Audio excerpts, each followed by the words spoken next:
if you don't live in England or don't follow anyone in England, you don't quite get how much they hate VAR. But Mark Ogden summed it up quite nicely, saying VAR is basically football's version of the speed camera. Nobody likes it, but you can't argue with it just because it's right when you want it to be wrong. I like that. It's a fantastic analogy, and it's absolutely spot on. Yeah. Because VAR was right, wasn't it, today, with everything? Yes.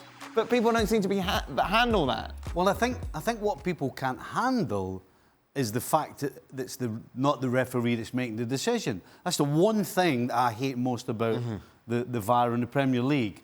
The guy in the middle, the referee, should be the one making the final decision. Everything that's going on around him should be there to help him, not to tell him what to do.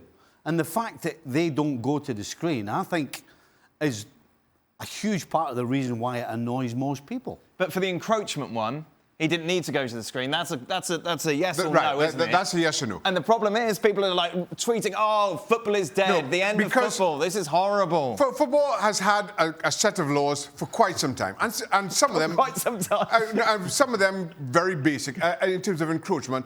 That everybody's been happy when they've been broken, or everybody's been happy just when they've been flouted. It's not an excuse to say, well, people have always encroached into the box from penalty kicks, so therefore VAR should overlook that. It's not. Because referees haven't been able to police it as well or as effectively until now is not a reason to complain about VAR or for VAR not to do the same. I find it ridiculous to suggest as much. Jules, as a man who lives in England, is the ferociousness, the anger towards VAR more than other countries?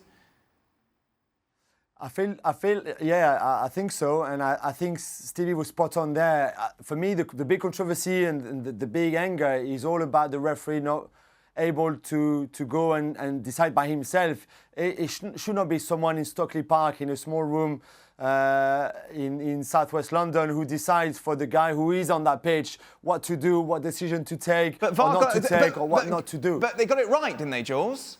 I'd understand if everyone was up in arms and like, oh, that was never a penalty in a million years, but VAR got it right, so why can't people go, oh, good, oh, it worked, right, it took 2 minutes, that's too long, obviously. However, it worked, move on, the right decision was made. But even, people don't seem to be even accept that, even though it was a penalty. Yeah, no, you're right. That's the thing.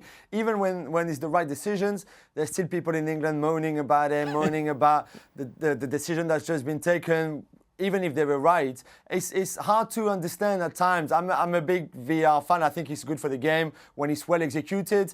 But in England, and I think mostly because of what Stevie explained, it's not the same at all. And they will get there maybe, but it's, that's the mentality here as well. They're just never happy when you change their usual habits. Thanks so much for watching ESPN on YouTube. And for more sports highlights and analysis, be sure to download the ESPN app. And for premium content and live streaming, subscribe to ESPN+.